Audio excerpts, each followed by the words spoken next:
నమస్తే అండి. గత 2 వారాల నుంచి పొలంలో చేయించిన వ్యవసాయ పనుల గురించి షేర్ చేశాను కదండి. వ్యవసాయ పనులన్నీ పూర్తి చేసుకొని తిరిగి మళ్ళీ మా ఇంటికి వెళ్ళిపోయే ముందు నా డైలీ వ్లాగ్ని ఈ వీడియోలో మీతో షేర్ చేసుకోబోతున్నానండి. మన వీడియోస్ చూసే చాలామంది సుమా మీరు చాలా లక్కీ అని అంటుంటారు. నిజమేనండి, మేమైతే చాలా చాలా లక్కీ. మనకు నచ్చిన జీవితాన్ని అనుభవించాలంటే దానికి చాలా అదృష్టం ఉండాలి. డబ్బుంటేనే అదృష్టవంతులని అనుకుంటారు, కానీ కల్తీ లేని ఆహారం, ప్రశాంతమైన జీవితం ఉన్నవాళ్ళు అదృష్టవంతులని నేను అనుకుంటాను. ప్రతిరోజు సూర్యోదయం, సూర్యాస్తమయాలు, పక్షుల రాగాలు, ఎటు చూసినా పచ్చదనం కనిపిస్తూ ప్రకృతికి ఎంత దగ్గరగా ఉంటామో అప్పుడే ఆరోగ్యం, ఆనందం రెండూ ఉంటాయి. ఓకేనండి, లాస్ట్ వీడియోలో వంగతోట తీసేసి వరి వేయడానికి ఈ మడ అంతా ఖాళీ చేసాం కదండి. దీనికి ఫుల్గా వాటర్ పెట్టేసి ఆకుమడి కోసం రెడీ చేసాము. మేము వ్యవసాయం చేయడానికి అసలైన అదృష్టం ఏంటో చెప్పనా అండి.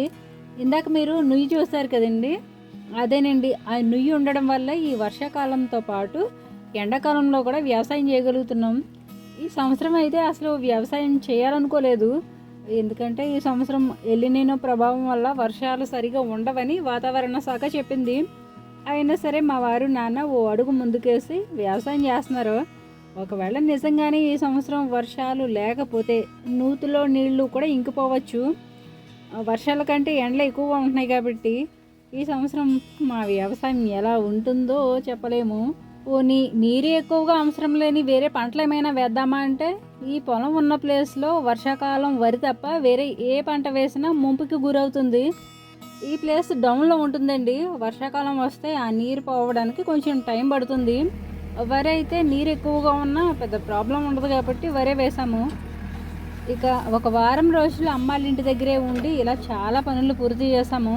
ఎప్పటి నుంచో చేలో ఇంకుడు గుంతలు దించాలనుకునేదాన్ని, ఈసారి ఆ పని కూడా పూర్తయింది.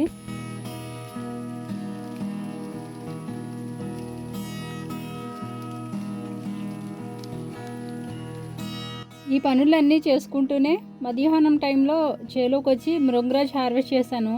హెయిర్ ఫాల్ కాకుండా హెయిర్ హెల్తీగా ఉండడంలో మృంగరాజ్ చాలా హెల్ప్ చేస్తుందండి. అందుకే మనం తయారు చేసే హెర్బల్ ఆయిల్లో నాటు మందార పూలతో పాటు మృంగరాజ్ కూడా యూజ్ చేస్తాను. అమ్మళ్ళ ఇంటి పక్కన తాతయ్య వాళ్ళ స్థలం ఖాళీగానే ఉంటుందని అందులో ఏవైనా కూరగాయలు పెడితే బాగుంటుంది కదా అని మా వారు పవర్ బీడర్తో దున్నేశారు. ఈలోగా అమ్మమ్మేమో మృంగరాజ్ మొక్కల్ని వేర్లకు వేర్లు, కొమ్మలకి కొమ్మలు సపరేట్ చేసేసింది. వేర్లు సపరేట్గా చేసుకొని తిరిగి మళ్ళీ నాటుకోవచ్చు. ఇవన్నీ నేను పొలం నుంచి తెచ్చానండి. ఒకవేళ ఈ టైంలో ఇవి తీసి జాగ్రత్త చేసుకోకపోతే కొన్ని రోజుల్లోనే ఆ ప్లేస్ అంతా ట్రాక్టర్తో దున్నేసి వరి నాట్లు వేసేస్తారు. అందుకే పొలంలో ఉన్న మృంగరాజ్ మొత్తం తీసేసాను. అమ్మాళ్ళ ఇంట్లో ఉన్నన్ని రోజులు చేయాల్సిన పొలం పనులతో పాటు నాకు అవసరమైన హెర్బల్స్ని కూడా ఇలా రెడీ చేసుకున్నాను. మన ప్రోడక్ట్స్ ఆర్డర్ చేసుకునే కస్టమర్స్కి ఓ విషయం చెప్పాలండి. ప్రోడక్ట్స్ కోసం వాట్సాప్లో మెసేజ్ పెట్టాక ఒకవేళ మీకు వెంటనే రిప్లై రాకపోతే కంగారు పడకండి. వెంటనే రిప్లై ఇవ్వకపోవడమే కాదండి, వారం రోజులైనా మీకు రిప్లై ఇవ్వలేకపోవచ్చు. ఒకవేళ మీకు రిప్లై ఇవ్వలేదు అంటే రిప్లై రాకపోతే ఆ టైంలో మేము అమ్మాళ్ళ ఇంట్లో ఉన్నామని అర్థం.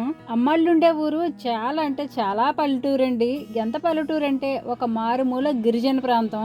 ఇక్కడ బిఎస్ఎన్ఎల్ నెట్వర్క్ మాత్రమే పనిచేస్తుంది. అది కూడా అంతంత మాత్రంగానే. ఏ చెట్టో కొండో ఎక్కితేనే కానీ సిగ్నల్ దొరకదు.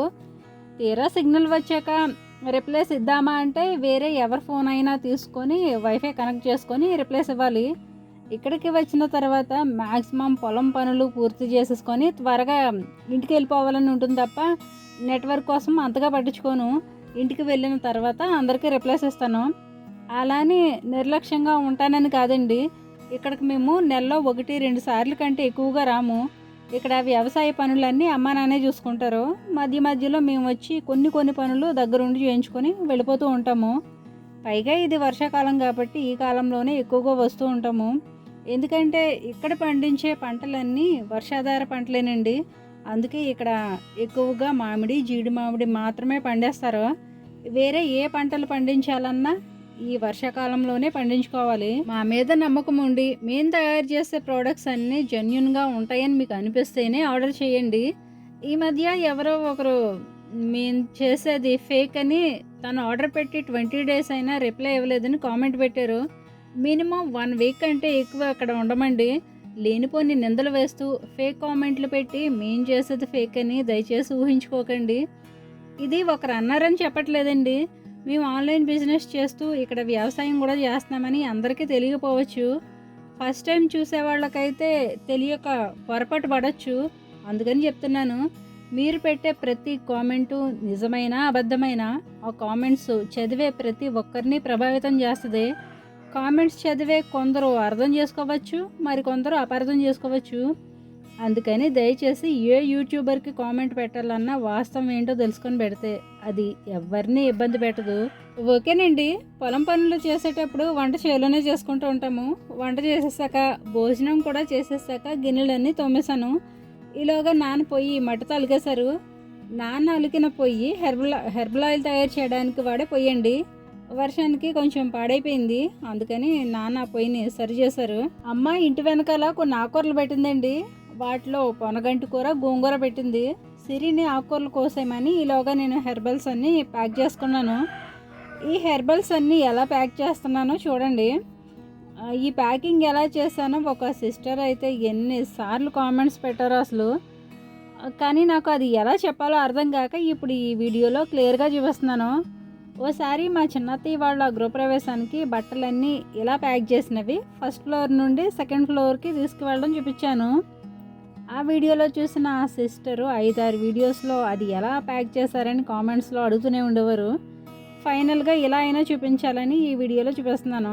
ఈ హెర్బల్స్ అన్నీ ప్యాక్ చేయడానికి నేను ఒక ఓల్డ్ సారీ తీసుకుని దాన్ని పీసెస్గా కట్ చేసుకొని ఒక్కో పీస్లో ఒక్కో ఐటెం ప్యాక్ చేశాను. మామూలుగా అయితే ఒక్కో ఐటెంకి ఒక్కో ప్లాస్టిక్ కవర్ వాడాల్సి ఉంటుంది. ప్లాస్టిక్ కవర్కి బదులుగా నేను ఒక శారీ తీసుకున్నాను. మ్యాక్సిమం ప్లాస్టిక్ కవర్స్ వాడడం తగ్గించాలని ఇలా ప్యాక్ చేస్తున్నాను. ఐడియా ఎలా ఉందో చెప్పండి. ఈ ప్యాకింగ్ అయితే కొత్త ఏం కాదులేండి. పూర్వం లగేజ్ బ్యాగ్లు, క్యారీ బ్యాగ్లు, హ్యాండ్ బ్యాగ్లు అందరికి ఉండేవి కాదు. ఎక్కడికైనా దూరపు ప్రాంతాలకు వెళ్ళాలన్నా వాళ్ళకి అవసరమైన వస్తువుల్ని, బట్టల్ని ఇలానే ప్యాక్ చేసుకునేవాళ్ళు. తాటాకులో గుడిసెలు, మట్టితో అలకడాలు, పేడతో కల్లాపు వేయడాలు, మట్టి కొండల్లో వంటలు చేయడాలు, రుబ్బడాలు, దంచడాలు ఇవన్నీ అంతరించిపోతున్న మన పూర్వీకుల జ్ఞాపకాలు. మనం ఎంత ఎదిగినా మన మూలాలు మర్చిపోకూడదటండి. అసలైన జీవన శైలి అంటే మన పూర్వీకులేనండి. ఈ జీవన శైలి పల్లెటూర్లలో అయినా ఇప్పటికీ అక్కడక్కడ కనిపిస్తూ ఉంటుంది. నాకైతే ఇలాంటి సింపుల్ లైఫ్ స్టైలే ఇష్టమండి. హంగులకి ఆర్భాటాలకి దూరంగా ఉండాలనుకుంటాను. నేను ఎలా ఉండాలనుకుంటానో, నాకేమి ఇష్టమో అవే మీకు నా వీడియోస్ ద్వారా షేర్ చేసుకుంటూ ఉంటాను. హంగులు ఆర్భాటాలు లేకపోయినా, వింతలో విడ్డూరాలు లేకపోయినా నన్ను సపోర్ట్ చేస్తూ మన ఛానల్ని ఫాలో అయ్యే వాళ్ళందరికీ హార్ట్ఫుల్గా థ్యాంక్ యూ సో మచ్ అండి. ఓకేనండి. ఇంటికి వచ్చాక హెర్బల్ ఆయిల్ తయారు చేసాము. ఆర్డర్ చేయాలనుకుంటే పైన ఉన్న నెంబర్కి వాట్సాప్ చేయండి. ఇక వచ్చిన పనులన్నీ పూర్తి చేసేసుకొని వెళ్ళేటప్పుడు చేలో ఉన్న కొన్ని నిమ్మకాయలు, కొబ్బరికాయలతో పాటు ఆకుకూరలు కూడా కోసుకొని అన్నీ సర్దేసుకొని ఇంటికి బయలుదేరాము. సరేనండి. ఇవాళ వీడియో మీ అందరికీ నచ్చిందని అనుకుంటున్నాను. సాదాసీదాగా సాగిపోతున్న మా జీవన శైలి, ఉన్నంతలో వ్యవసాయం చేసుకుంటూ, వ్యాపారం చేసుకుంటూ నిరంతరం కష్టపడుతున్నాము. మా కష్టాన్ని మీరంతా అర్థం చేసుకుని ఉంటే కనుక ఈ వీడియోపై మీ అభిప్రాయం ఏమిటో కామెంట్ చేసి, మీకు ఈ వీడియో నచ్చితే తప్పకుండా లైక్ చేయండి. మరో మంచి వీడియోతో మళ్ళీ వస్తాను. ఉంటానండి. నమస్తే.